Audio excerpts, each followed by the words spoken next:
નલિયા દુષ્કર્મ સમાજના મોભાદાર ઓળખ ધરાવતા આરોપીઓની જાણો જનામ કુંડળી. આ કાંડમાં મોટા ધડાકાની છે શક્યતા. નલિયા દુષ્કર્મ સમાજમાં મોભાદાર ઓળખ ધરાવતા આરોપીઓની જાણો કરમ કુંડળી. નલિયાના ચકચારી દુષ્કર્મના પ્રકરણે આખા રાજ્યને હલાવીને મૂકી દીધું છે. મૂળ કચ્છની પણ હાલે મુંબઈ રહેતી એક પરિણીતાની વિડીયો ક્લિપ ઉતારી તેનું સતત જાતીય શોષણ કરવાના મામલે નલિયા પોલીસ મથકમાં ફરિયાદ નોંધાયા બાદ 13મા દિવસે 3 આરોપીને ઝડપી લીધા હતા, જેમાં દુષ્કર્મનો મુખ્ય સૂત્રધાર શાંતિલાલ, 67 વર્ષના શોખીન વૃદ્ધ વિનોદ ભીડે ઉર્ફે બબ્બો શેઠ ઠક્કર તથા તેનો પુત્ર ચેતન ઠક્કર, ભરત નરેન્દ્ર દરજી અને નખત્રાણાના મણિનગરમાં રહેતા અશ્વિન રવિલાલ ઠક્કરનો સમાવેશ થાય છે. શાંતિલાલ દરજી ઉર્ફે મામા આજથી થોડા વર્ષો અગાઉ કોઠરામાં દરજી કામ કરવા સાથે સાયકલ પર કાપડની ફેરી કરતા હતા. તેને એવી તે જડીબુટ્ટી મળી ગઈ કે તે નલિયાની જાતિની અનામત ગેસ એજન્સીનો સર્વે બની બેઠો. છેલ્લા 5 વર્ષમાં તે આર્થિક સ્થિતિનો ગ્રાફ અકલ્પનીય રીતે ઊંચી ચડવા લાગ્યો અને તે જ્ઞાતિ સંગઠનનો જિલ્લાનો પ્રમુખ પણ બની ગયો. અમુક રાજકારણીની આંગળી પકડી તે ક્ષેત્રમાં પણ આગેકૂચ કરવા લાગ્યો અને અબડાસા તાલુકા ભાજપ સંગઠનમાં તેને બક્ષી પંચ મોરચાનો પ્રમુખ પણ બનાવવામાં આવ્યો. જોકે આ પ્રકરણમાં તેનું નામ આરોપી તરીકે આવતા તેને પાર્ટીમાંથી સસ્પેન્ડ કરવામાં આવ્યો. અબડાસા પંથકમાં તે મામા તરીકે ઓળખાય છે.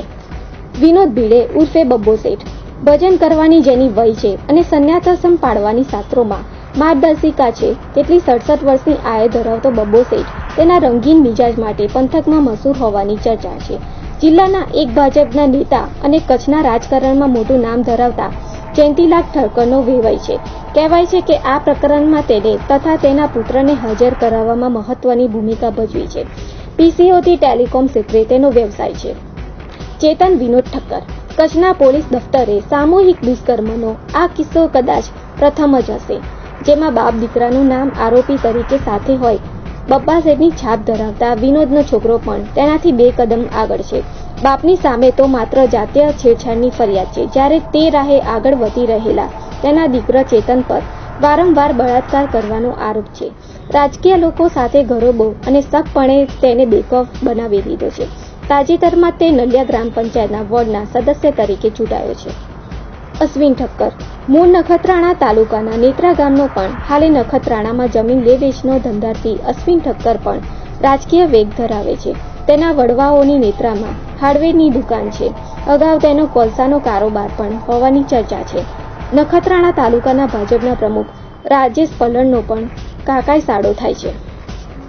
ભરત નરેન્દ્ર દરજી આમ તો તે જમીન મકાનનો ધંધાર્થી ગણાય છે, પણ તે શાંતિલાલ ઉર્ફે મામાનો ખાસમ ખાસ પણ છે. તેમજ રાજકીય ઉઠક બેઠક ધરાવે છે. વળી કહેવાય છે કે શાંતિલાલનો તે રાઇટ હેન્ડ પણ છે. તો આ નલિયાકાંડમાં મોટા ધડાકા થવાની શક્યતા રહેલી છે. તેમજ નલિયાકાંડમાં 14 દિવસ સુધી રિમાન્ડ મંજૂર કરવામાં આવી છે. આ કેસમાં ગઈકાલે 3 આરોપી નલિયા દુષ્કર્મમાં કામે ગઈકાલે આરોપી પકડેલા છે.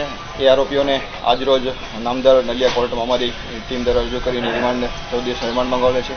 અને સદરો ગુનાના કામે વધુ 2 આરોપીઓ આજરોજ અમારી ટીમ પીએસઆઈ ટીએન ગઢવી ટીમને આ કામે તપાસ સોંપેલી છે, જેમને 2 આરોપી મળી આવ્યા છે, જેને આજરોજ અમે વિધિવત અટક કરેલ છે. જેમાં એકનું નામ છે શાંતિલાલ દેવજી સોલંકી, જે નલિયા ખાતે રહે છે અને ગેસ એજન્સી ચલાવે છે, જે આરોપી છે મુખ્ય આરોપી. તથા એની સાથે બીજા ભરત નરેન્દ્ર ચૌહાણ, ભરત દરજી, જે બીજા નંબરનો આરોપી છે, તે પણ પકડાયેલ છે.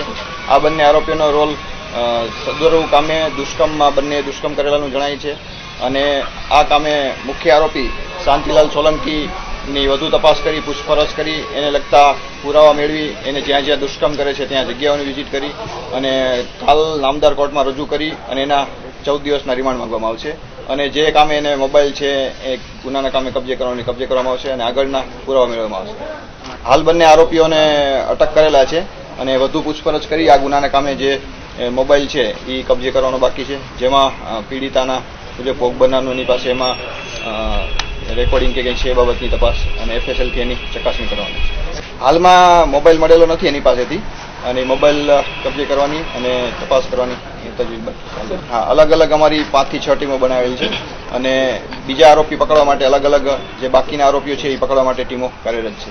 પ્રાથમિક હાલ હજી એની પ્રાથમિક પૂછપરછ જ ચાલુ છે.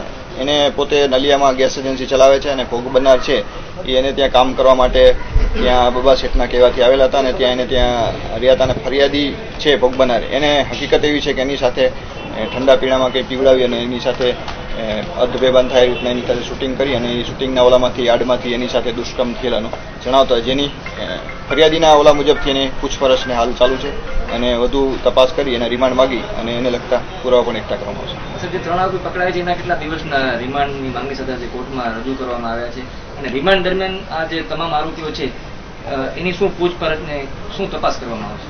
રિમાન્ડ દરમિયાન આરોપીઓને 14 દિવસ 3 આરોપીઓ છે એમને ગઈકાલે ધરપકડ કરી છે અને આજે નલિયા કોર્ટમાં રજૂ કરી અને અમારી એક સીટની ટીમ દ્વારા એની રિમાન્ડ માંગણી કરી 14 દિવસના રિમાન્ડ માંગવામાં આવેલ છે. નામદાર કોર્ટ દ્વારા રિમાન્ડ આપ્યા બાદ એની વધુ પૂછપરછ કરવામાં આવે છે. એની સાથે ક્યાં ક્યાં દુષ્કર્મ કરેલું છે એ આરોપીની સાથે લઈને જગ્યાની તપાસ કરવામાં આવશે. પછી એમાં બીજા કોણ કોણ સાથે હતા અને શું શું એમાં યુઝ થયો હતો એની તમામ ઝીણવટપૂરી જે ફરિયાદીએ જણાવ્યા મુજબની ક્રોસ તપાસ કરવામાં આવશે અને પુરાવા એકઠા કરવામાં આવશે. હાલ અમારી તપાસમાં એવું કોઈ આવ્યું નથી. અમે આવા માટે બધી જ ઇમિગ્રેશન ચેકપોસ્ટ અને તમામ એરપોર્ટ ઉપર ઇમિગ્રેશન ઉપર આ બાબતે લુકઆઉટ એની નોટિસ કરી અને તમામને અમે એફટીપી અને ટીપી મેસેજથી જાણ કરેલ છે. એની અમે જે એના રહેવાના સ્થળો છે, એના સગાવાલાના સ્થળો છે, સગાવાલા જ્યાં રહેતા હોય ત્યાં અલગ અલગ જગ્યાએ એના પોતાના મિત્રો છે ત્યાં બધે પૂછપરછ કરી અને અલગ અલગ ટીમો દ્વારા એની તપાસ કરવામાં આવે છે. આ શખ્સોએ જે રીતના દુષ્કર્મ કરેલું છે તો એનું પોતાનું મેડિકલી જે આઈપીસી 376ના જે ગાઈડલાઈન મુજબ જે મેડિકલ કરવામાં આવે છે એ મેડિકલ અમે આરોપીઓના કરાવશું. ગઈકાલે આરોપીઓના કરાવ્યા છે અને આજે પણ બંને આરોપીઓ જે પકડ્યા છે એની પણ અમે મેડિકલ તપાસણી કરવામાં આવશે. હાલમાં અમે જે અમારી પાસે નામો મળેલા છે એની તપાસ કરીએ છીએ આરોપી વધુ હજી કોઈ બીજા એમાં તપાસ દરમિયાન નીકળશે તો એના વિરુદ્ધમાં કાયદેસરની કાર્યવાહી કરવામાં આવશે.